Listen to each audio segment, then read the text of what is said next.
Hey guys, hoping all is well with everyone. So in this video we're going to be continuing the Crime Travelers Book 1 Brainwashed by Paul Aertker. And the last time we finished off, we ended chapter 11, so we'll be starting with chapter 12 today.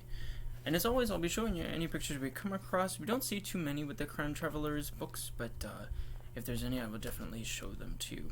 But let's go ahead and get started with chapter 12. Chapter 12, The Point of No Return. The hotel lobby was elegant and luxurious, with its flower arrangements and candelabras and velvet chairs, a place fit for a king. Yet for some reason the fancy hotel lobby wasn't air-conditioned. Humid summer air was starting to stick to everything. Guests came and went almost in slow motion, babbling in every language. The terrible noise that Lucas, Astrid, and Jackknife heard came from an alcove on the side of the lobby. Two Kurukians with thin, tattooed arms sat at a grand piano, butchering a version of what seemed like Heart and Soul. The five Kurukians who Lucas had seen earlier on the loading dock were now slouching on couches around the piano. In front of these boys, Ms. Guennero stood and fanned herself with a copy of the magazine Arctic Fashion. Her poodle in pink spun in circles, dragging its leash on the marble floor.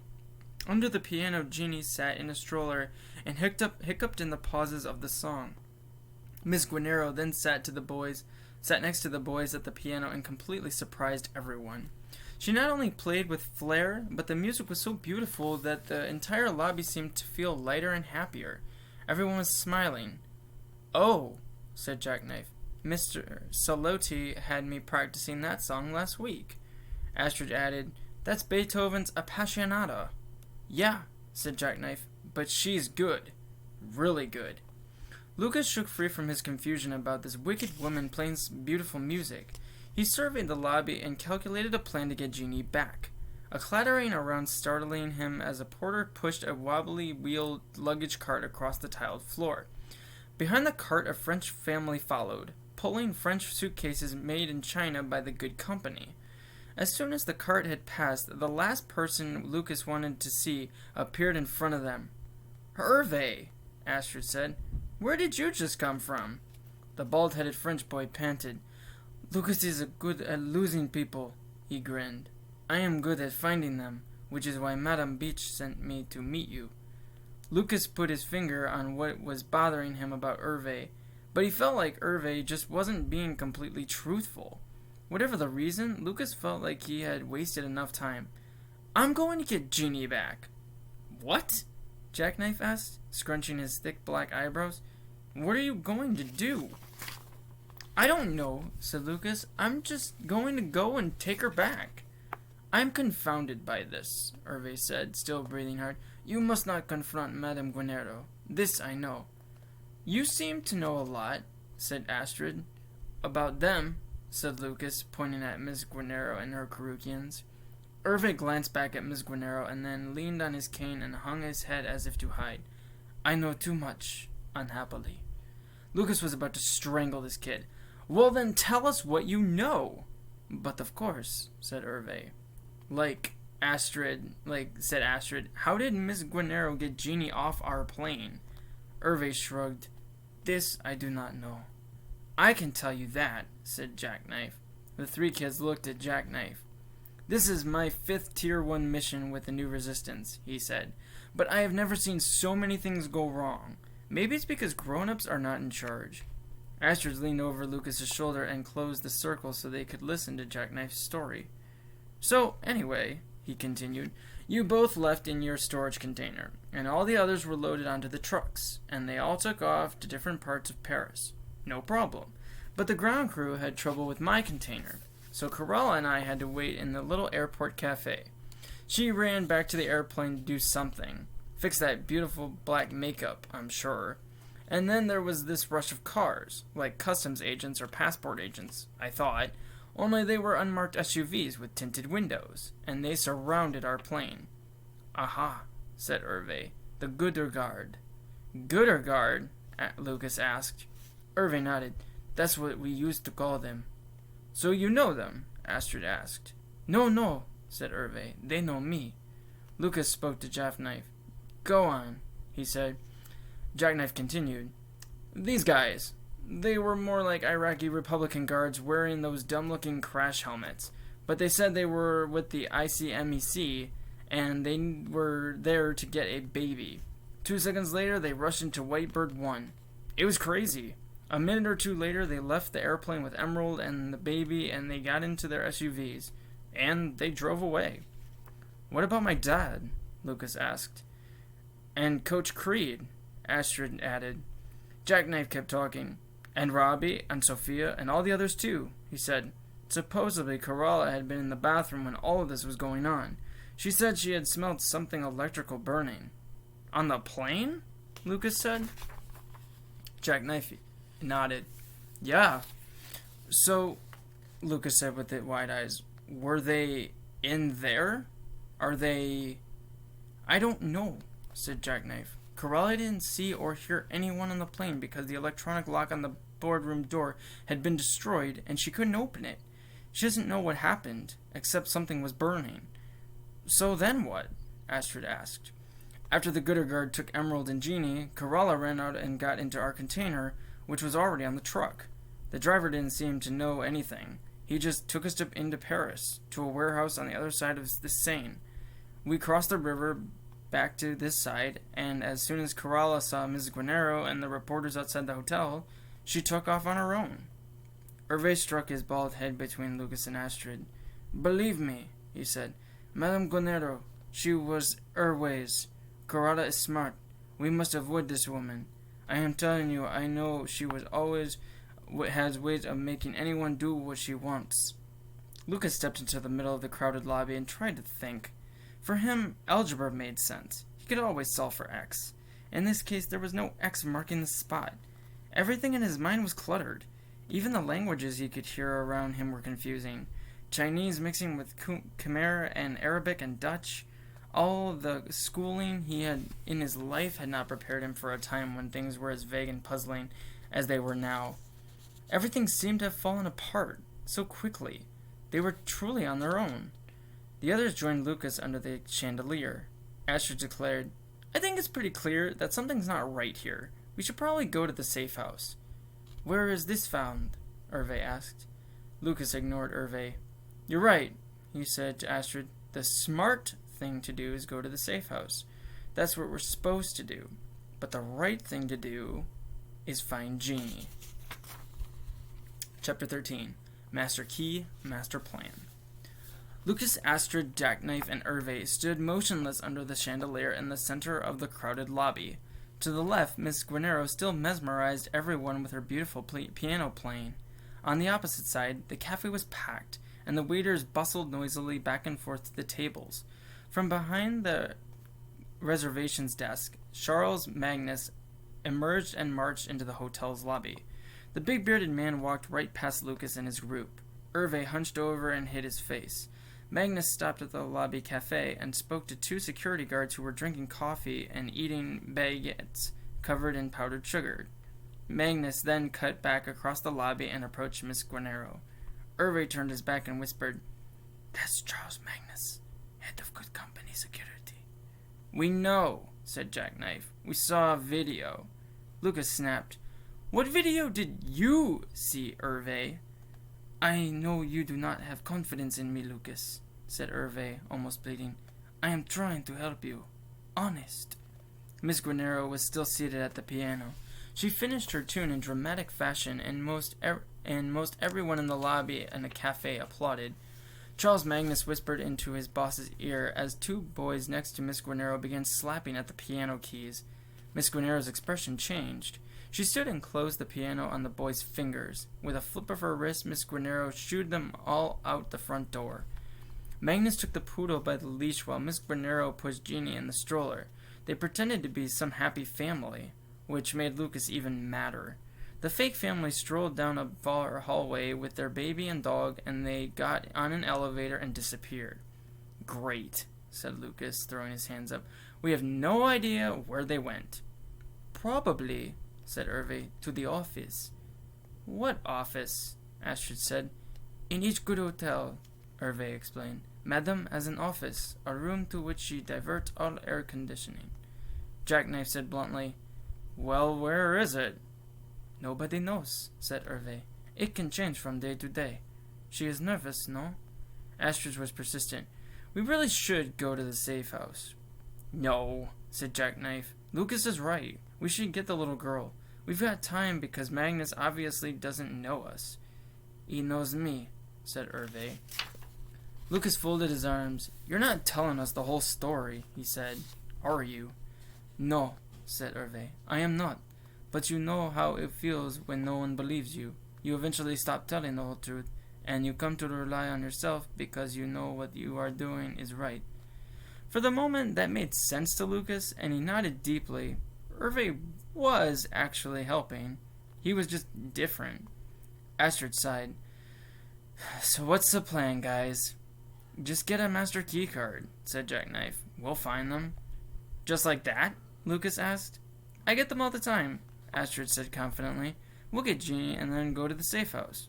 Deal? The boys agreed. What are you going to do? Jackknife asked. Just ask for a French key card? The grin on Astrid's face bordered on evil. I know exactly what I'm going to do. Astrid gathered her hair behind her. How does my hair look? Terrible, said Lucas. Your hair looks very nice, Herve said hesitantly. I do speak French. Do you want that I come with you? You boys can watch, Astrid said with a self-righteous snicker. But I got this. Herve, Lucas, and Jackknife followed Astrid to the reservations counter. It was at this point that Lucas actually started to get worried. If the good company knew Herve, then Miss Guennero and Magnus would soon find anyone with him. The tall, blonde teenager behind the counter was no more than 16 years old.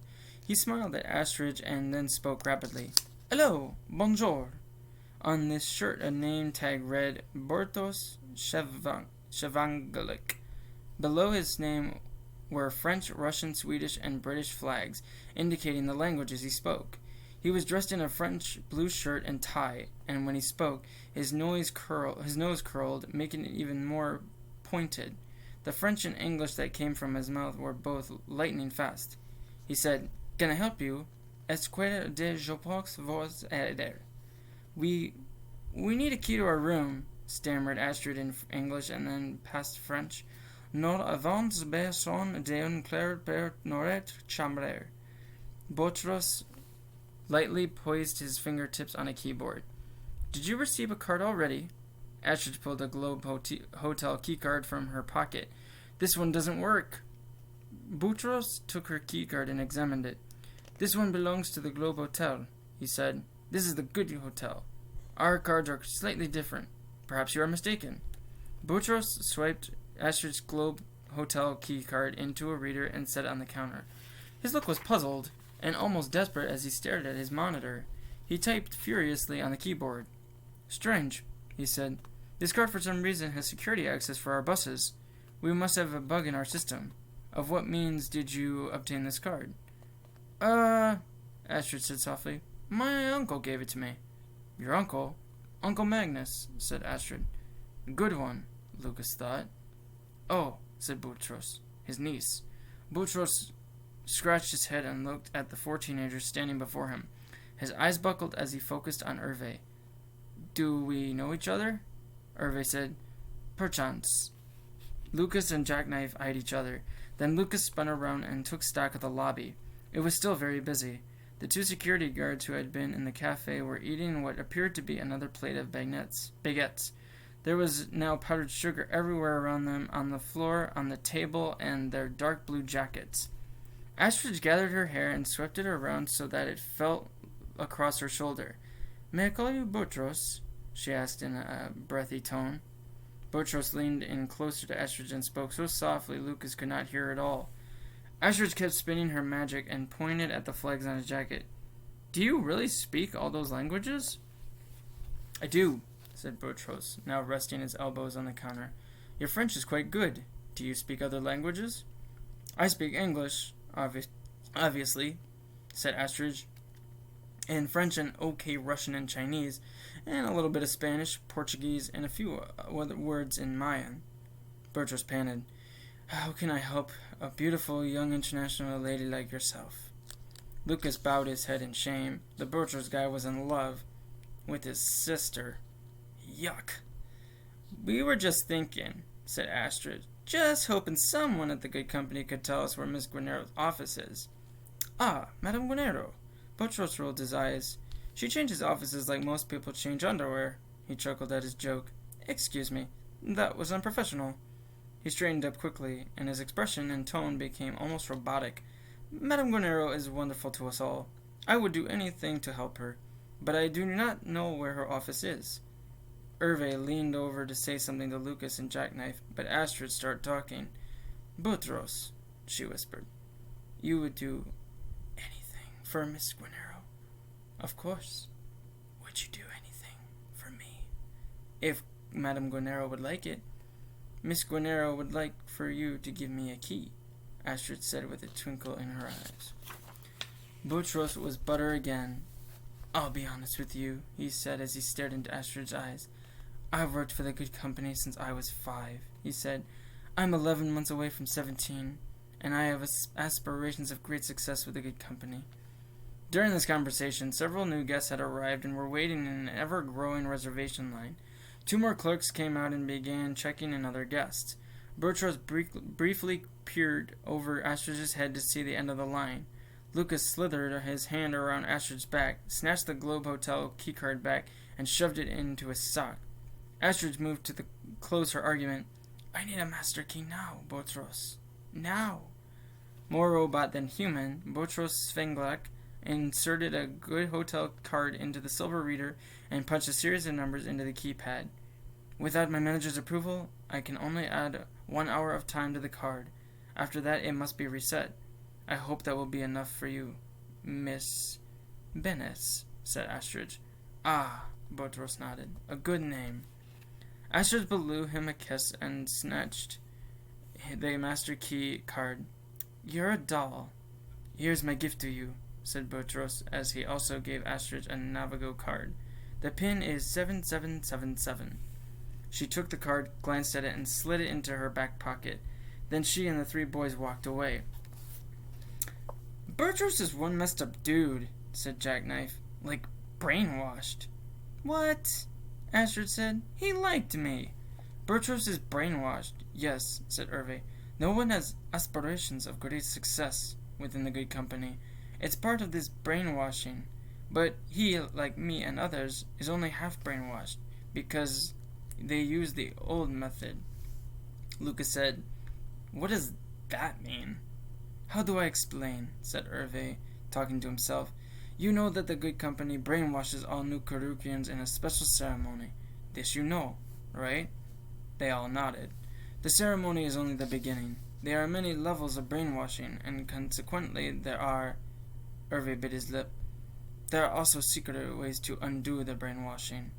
Jackknife asked the obvious question. How? They stopped at the bank of elevators, and Astrid hit the up button. You see, Herve paused. I know Botros. He and I both are working with a doctor to undo our brainwashing, but Botros is not having much success. We were part of the good company. We were trafficked together in the same year. Oh, said Astrid. That's awful. I knew it, said Lucas. You are part of the good company. I was, said Herve defensively. He looked ashamed and sad and angry at the same time. I am in the middle of undoing my brainwashing. It can take more than a year to free yourself from Madam Guennero's grip. But Botros keeps going back to work for Madam Guennero. Why? I don't know. Astrid nodded knowingly.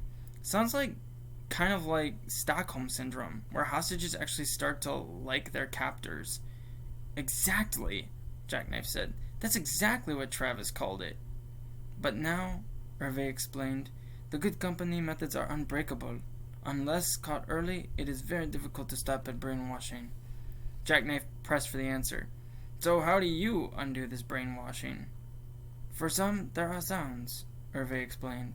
Certain sounds that, Stop right there, a loud voice thundered down the hallway.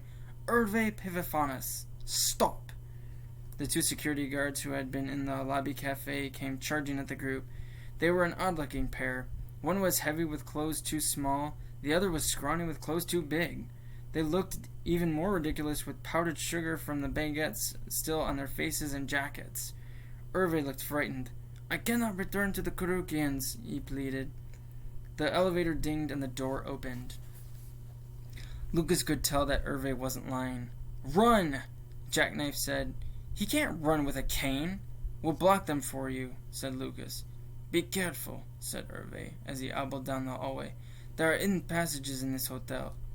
"Meet us at the safe house," Astrid called out. "Where is it?" Herve called back faintly. Lucas, Jackknife, and Astrid couldn't answer. They were too busy bumping into the security guards and slowing them down. By the time the guards broke free, Herve was long gone. "Let's find Gini first," said Lucas. Jackknife shrugged. "And Herve, too, I guess." "We've got a master key to the whole hotel," said Lucas. "Let's search every room." And I'll stop the video there, ending chapter 13. But I hope you guys enjoyed that video. And in our next continuation of the Crime Travelers Adventure Series, Book 1, we will be continuing with Chapter 14. Excuse me, but I hope you guys enjoyed that. And as always, please take good care of yourselves, and I look forward to seeing you in our next video of the continuation of the Crime Travelers Adventure Series. Take good care.